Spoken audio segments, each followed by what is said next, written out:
संत रामपाल जी महाराज का आध्यात्मिक ज्ञान देश ही नहीं पूरे विदेश में क्या हुआ कि आप किस लिए यहाँ पर आए हैं? ये हमारे धर्म के बारे में गलत ज्ञान फैला रहे हैं ये गुरुजी। ये पता नहीं जाने क्या क्या बोलते हैं हमारे धर्म के बारे में। नहीं तो पर आपको ऐसा नहीं करना चाहिए। एक बार हम लोग सब आपस में बात करते हैं और जानने की कोशिश करते हैं कि क्या सही है क्या गलत है। नहीं नहीं सर, इनसे पहले बोलो बंद करें ये। नहीं, अभी हम लोग चलते हैं, एक बार बात करते हैं आपस में बैठ के, हम लोग डिसीजन लेंगे भी क्या सही है क्या गलत है। ठीक है सर। अभी आप बोल रहे थे कि यहाँ पर मुसलमान धर्म के बारे में गलत गलत प्रचार किया जा रहा है। आप बताइए कि आखिर सच्चा मुसलमान कौन है? सच्चा मुसलमान वो है जो अल्लाह की इबादत करे, एक अल्लाह को माने, रोजे रखे, 5 टाइम की नमाज करे, वो है सच्चा मुसलमान। ये नहीं है गुरुजी जाने क्या क्या बता रहे हैं हमारे धर्म के बारे में। आप बताइए कि संत रामपाल जी महाराज के अनुसार सच्चा मुसलमान कौन है?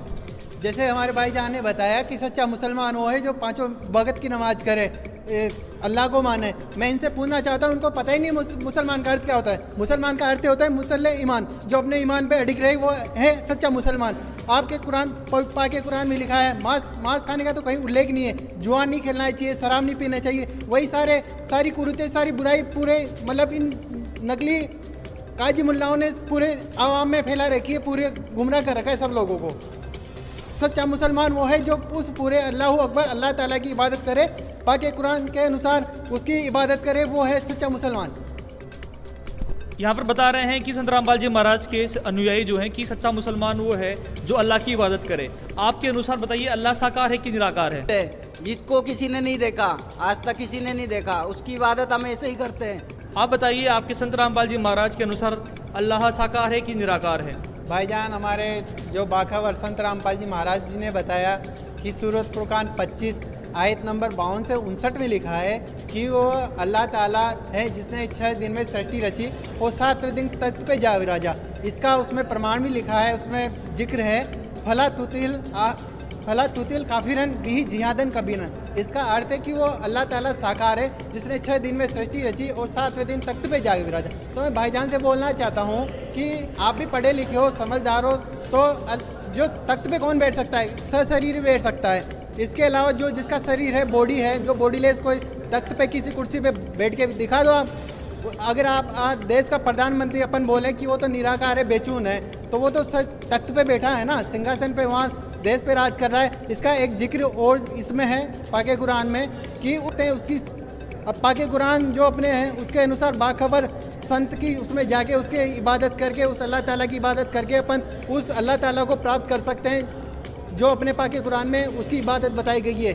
जिसका पाके कुरान में 3 वर्ड भी सांकेतिक वर्ड बता रखे, ऐन सीन खाब। उनका अर्थ आज दिन तक किसी काजी मुल्लाओं ने नहीं बताया। क्यों नहीं बताया? क्योंकि उनको ज्ञान ही नहीं है। वो बोलते हैं हमारा पाके कुरान, हमारा पाके कुरान। आप पाके कुरान की बात करते हो, पाके कुरान के लिए बोलते हो हमारा वहाँ से उतरा हुआ, विश्व से उतरा हुआ वो है वो। उसके अलावा हम एक वर्ड को भी ये नहीं कर सकते। जब आप उनको नहीं कर सकते तो आप उनको देखो ना, काजी मुल्लाओं ने तो उनको देखा भी नहीं। आवाम को गुमराह करके अपने उस नरक में धकेलने के राह पे चला रहे हैं, पाप की कमाई कर रहे हैं, सारी बुराइयाँ। इतना पवित्र धर्म जो नबी मोहम्मद साहब ने इतना पाक ये चलाया था, उसको वो उसकी नरक की राह पे ले जा रहे हैं। यहाँ पर आपने सुना संत रामपाल जी महाराज के अनुसार अल्लाह साकार है कि निराकार है। अब मैं आपसे जानना चाहता हूँ, अभी आप खूब नारे लगा रहे थे, आप बताइए कि कुरान शरीफ में मांस खाने के बारे में क्या बताया गया है? देखिए भाईजान, कुरान पाक के अंदर मांस खाने का जिक्र किया गया है और साथ में उसमें ये भी बताया गया है कि आपको कुर्बानी किस तरह से देनी है। सबसे पहले जब भी आप कुर्बानी देनी है तो ऐसे जानवर की देनी है जो जिनके पास खुर है, खुर वाले जो जानवर होते हैं उनकी कुर्बानी देनी होती है। और साथ में आप जब कुर्बानी करते हैं तो हम कुर्बानी करते समय हम कलमा पढ़ते हैं। अब कलमा पढ़ने से क्या होता है, जो हमारा जो जिसकी हम कुर्बानी कर रहे हैं उसकी जो रूह है वो कहाँ जाती है? जन्नत में जाती है, बिष्ट में जाती है। तो समझिए हम क्या करते हैं, हमको कलमा पढ़कर उसकी कुर्बानी करते हैं, ठीक है? वो तो उसकी रूह कहाँ जाएगी? बिष्ट में जाएगी। अब जो उसका जो मांस है वो प्रसाद के रूप में हम क्या करते हैं? लोगों में बांटते हैं। तो ऐसा जिक्र हमारे कुरान शरीफ में क्या किया गया है, तो इसमें गलत क्या है? जो हजरत मोहम्मद साहब जी हैं उनके 1,80,000 शिष्य थे, उन्होंने कभी मांस को खाया नहीं और हजरत मोहम्मद साहब जी ने कभी मांस को छुआ नहीं। एक छोटी सी वाणी है, नबी मोहम्मद नमस्कार है, राम रसूल कहाया, 1,80,000 को सौगन जिन नहीं कर चला है। इसका अर्थ ये है कि उन्होंने मोहम्मद साहब जी ने कभी छुआ तक नहीं मांस को, उन्होंने कभी खाया तक नहीं। इसके आगे एक वाणी और है, अरस कुरस पर अलग तकत है खालिक बिन नहीं खाली, वे पैगंबर पाक पुरुष थे साहिब के अब्दाली। इसका अर्थ बताया कि अल्लाह ताला के पाक पैगंबर थे। उन्होंने कभी जिन्होंने इतने पाक धर्म की शुरुआत की, इतने पाक धर्म के लोगों को आवाम बनाया, तो मतलब उन्होंने कभी इस मांस खाने का तो आदेश ही नहीं दिया। जब उन्होंने आदेश ही नहीं दिया तो हम कैसे उनके अल्लाह ताला के आदेश की अवहेलना करके हम अल्लाह ताला के दोषी बनेंगे मांस खा के।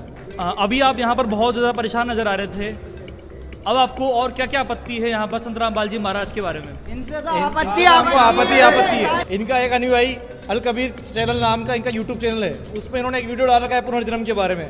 उसमें पता नहीं अनाप शनाप क्या जाने क्या बोल रहे थे। आपको क्या मानना, आपका क्या मानना है पुनर्जन्म के बारे में? देखिए, हमारे इस्लाम के अनुसार पुनर्जन्म के बारे में साफ साफ लिखा गया है, बताया गया है। हमारे काजी मुल्लों ने बताया है कि जो भी आदमी जन्म लेता है वो एक बार लेता है, पहली बात तो। और जन्म लेने के बाद उसकी मृत्यु के बाद, मतलब उस मृत्यु के बाद उसको कहाँ दफना दिया जाता है। अब दफनाने के बाद उसकी जो रूह होती है, उसकी जो रूह रहती है उसकी वो कब्र में ही रहती है। कब तक रहेगी? जब तक कि क़यामत ना आ जाए। और जिस दिन क़यामत होगी उस दिन उन सभी रूह का, जितने भी जो इंसान ने जन्म लिया था एक बार और जो रूह में तब्दील हो चुके हैं कब्र के अंदर, उन सब का क्या होगा? हिसाब होता है। कब? जब जिस दिन क़यामत आएगी, और उसी दिन उनके अच्छे और बुरे कर्मों का लेखा जोखा होगा, और उसी के अनुसार उनको क्या मिलेगा? जन्नत मिलेगी या फिर दोजख मिलेगी। तो ये हमारा कंसेप्ट है, बिल्कुल साफ साफ जो हमको बताया गया है। और पर पता नहीं इनके यूट्यूब चैनल पे हमने देखा, पता नहीं क्या लिखा रखा। भाईजान, आप जो बोल रहे हो ये बिल्कुल गलत धारणा है, इसका तो कोई जिक्र ही नहीं है। जैसे आप बोल रहे हो, सभी जगह प्रमाण है कि जैसे मृत्यु होती है, मृत्यु के बाद उसकी रूह ऊपर जाती है, वहाँ पे जाने के बाद उसके अच्छे और बुरे कर्मों का लेखा जोखा होता है। अगर उसके अच्छे कर्म है तो उससे बिस्त मिलेगी, और उसने पाप कर्म किए हैं तो उसे दोजख मिलेगा। तो उसका आप देख सकते हो, जब हज़रत मोहम्मद जी मेराज की यात्रा पे गए थे, बुराक नाम का एक खच्चर था, जब वो मेराज की यात्रा पे गए 7वें आसमान पे, तो उन्होंने वहाँ पे देखा, वहाँ सारे नबियों की जमात थी। हज़रत इब्राहिम, हज़रत मूसा जी, हज़रत आदम जी, सारे नबियों की जमात थी। जब मोहम्मद जी ने देखा कि आदम जी जब एक साइड देखते थे, दोजख की तरफ देखते थे तो वो रोते थे, और बिस्त की तरफ देखते थे तो वो हंसते थे। तो इससे सिद्ध होता है, जैसे आप बोलते हो कि अगर रूह कब्र में रहती है तो हज़रत आदम जी की रूह वहाँ पे कैसी चली गई। तो इससे साफ जिक्र है कि पुनर्जन्म होता है। आप इसका एक जिक्र सूरह अल अंबिया में भी है कि उसमें लिखा है कि हम आसमान को कागज़ के पुलंदे की तरह लपेट देंगे और इसकी वापस पुनरावृत्ति करेंगे। तो इससे भी साफ जाहिर होता है कि पुनर्जन्म होता है, और ये सभी जितने भी धार्मिक सदग्रंथ हैं उसमें प्रमाण लिखा गया है। तो भाईजान, मैं आपसे एक निवेदन करना चाहता हूँ, एक बात बोलना चाहता हूँ कि आप अपने मौलवी साहब के पास जाना, उनसे सच्चाई जाना, और इससे भी आपको वहाँ पे से भी जानकारी नहीं मिलती है तो आप बाखबर संत रामपाल जी महाराज इस पूरे धरती पे अपना उस अल्लाह ताला की इल्म लेके आए हुए हैं। आप उनकी शरण में आओ, उनके सत्संग सुनो, वहाँ पे आपको अल्लाह ताला की पूरी जानकारी मिलेगी, उसकी इबादत की पूरी आपको वहाँ पे जानकारी मिलेगी। यहाँ पर आपने जाना कि संत रामपाल जी महाराज के शिष्य बता रहे हैं कि पुनर्जन्म के बारे में तो कुरान शरीफ के अंदर बताया गया है। अब आप क्या बोलना चाहेंगे? जैसा कि भाईजान ने जो प्रमाण दिए, इसके बारे में हम जरूर हमारे मौलवी साहब जी से जरूर चर्चा करेंगे, और इस पूरी बात के बारे में पूरी तहकीकात तक हम अच्छी तरह करेंगे। एक बार एक सवाल और है जिसके बारे में हमारे दर्शक भी जानना चाहते थे आपसे, वो ये कि आपके अनुसार अल खिज्र कौन है? अल खिज्र हमारे ऐसे नबी हैं जो आज भी धरती पे मौजूद हैं, और जहाँ भी जाते हैं वहाँ हरियाली छा जाती है। अल खिज्र जी हमको हमारे हजरत मूसा जी को भी मिले थे। संत रामपाल जी महाराज आपको अल खिज्र के बारे में क्या ज्ञान देते हैं? भाईजान, मैं इनको यही बताना चाह रहा हूँ, जिन अल खिज्र का ये जिक्र कर रहे हैं ना, वही अल खिज्र वो अल्लाह है, वही अल्लाह का रोल करते हैं। और इसका जिक्र आपको कुरान में भी मिलेगा। उसमें कुरान ज्ञान बोलने वाला कहता है कि हे पैगंबर, तू उस जिंदे की बात पे विश्वास रख, तो इन काफिरों का कहा मत मानना। तो वो जो अल खिज्र है वही आज धरती पे मौजूद है। वही उस अल खिज्र नहीं, हज़रत मोहम्मद जी को उस अल्लाह ताला की इबादत बताई, और उनकी भक्ति करने के जो गुप्त सांकेतिक कोड वर्ड है, जिनका पवित्र पाके कुरान में एनसिन काप के नाम से जिक्र है, उनको भक्ति साधना बताई, और उस अल्लाह ताला की इबादत बताने वाले वो अल खिज्री थे। और आपको संत रामपाल जी महाराज के बारे में क्या क्या आपत्तियां हैं? देखिए, हमको आपत्ति, सबसे बड़ी आपत्ति है कि ये बाखबर को अपने संत रामपाल जी महाराज को बताते हैं, जबकि बाखबर हमारे इस्लाम धर्म में हजरत मोहम्मद साहब थे, उनको हमारे पूरे इस्लाम धर्म की पूरा इल्म था। इन लोगों को आपसे ये आपत्ति है कि जो बाखबर थे वो हजरत मोहम्मद जी थे, जबकि आपके अनुसार आप बोलते हैं कि बाखबर संत रामपाल जी महाराज हैं। इसके बारे में आप क्या बोलना चाहेंगे? भाईजान, मैं इनको, जैसे इन्होंने बताया कि जो इनके अजीत थे वो बाखबर थे, तो मैं इनको एक बार और जिक्र करना चाहता हूँ। आपने पाके कुरान में देखा होगा कि सूरत फुरकान 25 आयत नंबर 52 से 59 में लिखा है कि जो मोहम्मद जी ने, जिस अल्लाह ने उनको ज्ञान दिया, वो खुद अल्लाह बोल रहा है कि उस अल्लाह की जानकारी जो ज्ञान देने वाला है, कुरान का ज्ञान देने वाला हज़रत मोहम्मद जी को बोल रहा है कि उस अल्लाह की जानकारी किसी बाखबर से पूछो। तो आप खुद सोच के देखो कि न तो वो ज्ञान देने वाले के पास वो ज्ञान है अल्लाह का, न हज़रत मोहम्मद जी को ज्ञान है, तो फिर हज़रत मोहम्मद जी कैसे बाखबर हो गए? इसका जिक्र है कि जैसे सूरत अस्सूरा 42 में आयत नंबर 1 में लिखा है हम मीम अर्थात हक माबूद, इसका अर्थ होता है यथार्थ पूजा। आयत नंबर 2 में लिखा है एन सिन काफ, इसका अर्थ है कि वो बाखबर होगा ना, जिसका जिक्र कुरान में किया गया है। वो बाखबर जो 3 सांकेतिक शब्द हैं, इनका आपको जो उस अल्लाह ताला को पाने का जो सीधा सीधा रास्ता है वो वहाँ पे ले जाएगा और उसको अल्लाह ताला से मिलाएगा।